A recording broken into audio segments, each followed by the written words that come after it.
Assalamualaikum warahmatullahi wabarakatuh. Jumpa lagi dengan saya di Abil Maiwa Channel. Jadi teman-teman, channel ini adalah merupakan channel pendidikan tempat kita berbagi tentang aplikasi pendidikan, Microsoft Office, serta tips dan triks komputer. Jadi pada video kali ini kembali lagi kami akan berbagi sebuah video informasi terkait info yang harus teman-teman guru honorer cermati, yaitu 12 hal kebijakan final menuju seleksi P3K Guru tahap 2. Di sini guru honorer wajib simak sekarang juga, seperti itu ya. Jadi ini adalah merupakan 12 kebijakan final yang teman-teman harus pahami dan tentunya teman-teman harus patuhi sebelum teman-teman menuju seleksi P3K Guru tahap 2. Kira-kira apa saja 12 hal kebijakan final tersebut? Kita langsung tonton saja bersama-sama melalui tayangan video kali ini. Jadi yang pertama itu teman-teman adalah kebijakan yang pertama adalah jawab sanggah itu terakhir 18 Oktober 2021. Nah, sekarang kan ini sudah tanggal 20 Oktober ya. Nah, jadi jawab sanggah ini sudah berakhir 2 hari yang lalu, yaitu 18 Oktober 2021 seperti itu. Kemudian nantinya itu ada pengumuman hasil akhir pasca sanggah tanggal 20 Oktober 2021 untuk P3K tahap 1 ya. Jadi untuk pengumuman hasil akhir pasca sanggah itu terjadi hari ini tanggal 20 Oktober 2021, itu untuk pengumuman hasil akhir pengumuman P3K Guru tahap 1 seperti itu. Jadi teman-teman harus pahami bahwa untuk jawab sanggah itu sudah terakhir 2 hari yang lalu, itu tanggal 18 Oktober, sedangkan pengumumannya untuk hasil akhir pasca sanggah itu hari ini teman-teman ya, tanggal 20 Oktober 2021 seperti itu. Kemudian untuk pendaftaran tahap kedua itu teman-teman harus pahami di sini, khusus untuk pendaftaran tahap kedua itu ada pemilihan formasi, yaitu mulai tanggal 24 sampai tanggal 30 Oktober 2021. Ini berdasarkan data yang kami dapatkan di website guruppk.kemdikbud.go.id seperti itu teman-teman ya.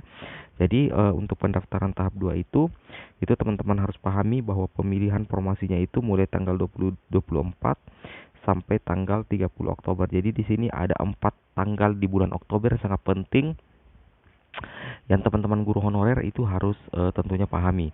Yang pertama itu tanggal 18 Oktober itu jawab sanggah, kemudian pengumuman hasil akhir pasca sanggah itu 20 Oktober, kemudian pendaftaran tahap 2 atau pemilihan formasi itu bisa teman-teman mulai tanggal 24 sampai tanggal 30 Oktober 2021. Seperti itu teman-teman ya. Nah, sekarang kita lanjut kebijakan lain yang harus teman-teman pahami. Nah, di sini sebelum kita lanjut, di sini kita survei kembali jadwal resmi tentang P3K tahap kedua, yang mana di sini teman-teman ya, pengumuman dan pemilihan formasi itu 24 sampai dengan 30 Oktober 2021. Kemudian pengumuman daftar peserta, waktu dan tempat seleksi P3K Guru tahap 2 itu 4 November 2021.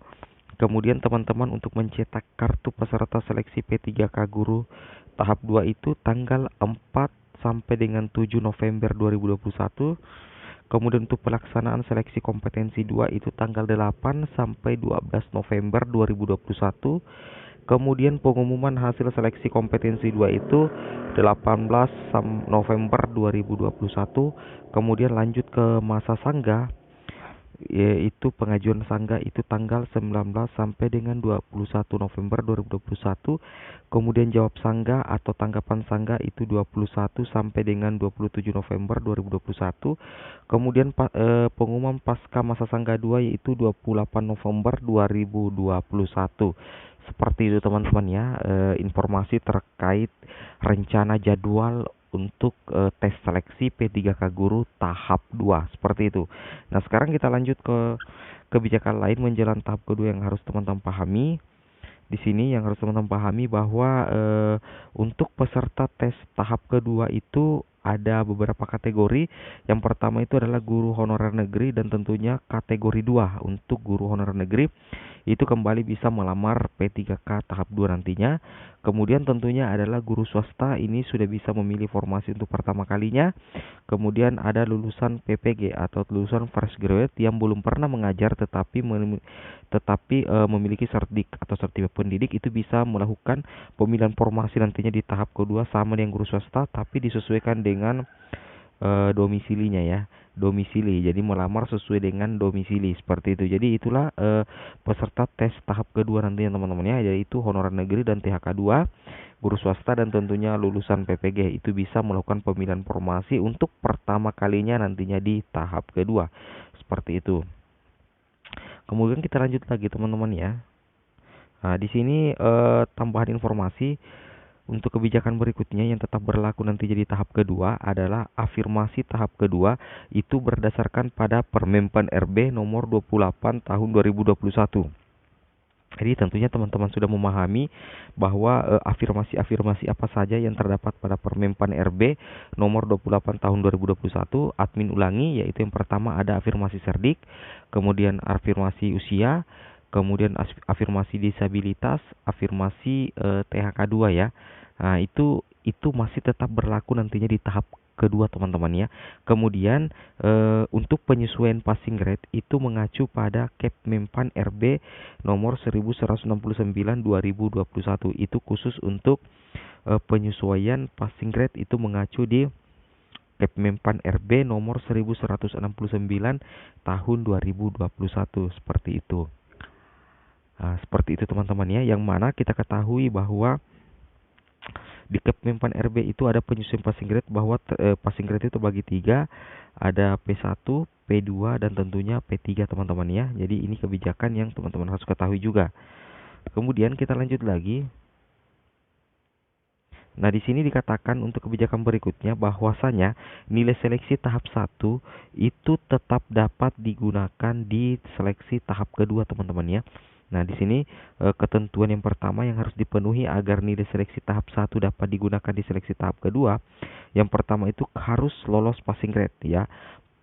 Ketentuannya itu lolos passing grade, kemudian formasi dan satuan jenjang yang sama. Nah, jadi ketika teman-teman tidak lolos passing grade atau formasi dan yang dilamar di tahap kedua berbeda dengan satuan pendidikan jenjang yang berbeda, maka passing grade itu di tahap 1 akan hangus teman-teman ya, atau tidak bisa sama sekali dipergunakan. Seperti itu teman-teman ya, yang harus teman-teman pahami. Kemudian kita lanjut lagi. Nah, kemudian di sini tambahan informasi lainnya bahwa peserta bebas memilih sekolah pada wilayah yang sama yang sesuai jenjang dan kabupaten atau provinsi. Tidak ada lagi penambahan formasi. Jadi ini kebijakan final yang terjadi di tahap kedua, yaitu peserta itu bebas memilih sekolah pada wilayah yang sama, misalnya wilayah yang sama dalam satu kabupaten, dalam satu provinsi teman-teman, seperti itu. Jadi bebas memilih sekolah. Jadi tidak ada lagi istilah prioritas guru sekolah induk, tidak ada lagi istilah guru pengunci formasi nanti di tahap kedua, seperti itu. Kemudian informasi berikutnya adalah tidak ada lagi penambahan formasi, yang ada cuman pemenuhan sisa formasi. Itu yang harus teman-teman pahami nantinya di tahap kedua. Seperti itu ya. Nah, sekarang kita lanjut lagi untuk tambahan informasi berikutnya. Nah, di sini teman-teman harus pahami bahwa penilaian masih menggunakan passing grade sesuai dengan passing grade terbaru dengan menerapkan 3 kategori PG, yaitu ada P1, P2, dan P3. Teman-teman tentunya sudah pahami semua tentang penilaian. Itu masih menggunakan passing grade ya, sesuai dengan ketentuan passing grade terbaru dengan menerapkan 3 kategori PG. Nah, di sini lanjut, yang belum ikut tahap 1 itu bisa ikut tahap 2 dan 3. Tapi dengan catatan teman-teman ya, teman-teman sudah membuat akun pada tahap pertama. Kecuali nantinya di tahap kedua bisa bikin akun kembali ya, tidak jadi masalah sih, seperti itu. Kemudian lanjut lagi, jabatan guru ASN P3K tidak ada peluang pindah kecuali ada aturan baru lagi. Tentunya ini teman-teman sudah pahami bahwa untuk jabatan guru ASN P3K tidak ada itu peluang pindah teman-teman ya, kecuali ada aturan orang baru lagi. Nah, ini sudah dijelaskan berulang kali oleh Ketua KPPS BKN yaitu Bapak Muhammad Ridwan di Twitternya. Seperti itu teman-teman ya. Oke, mungkin cukup sampai di sini videonya. Semoga video ini bermanfaat. Jangan lupa like, comment, subscribe. Assalamualaikum warahmatullahi wabarakatuh.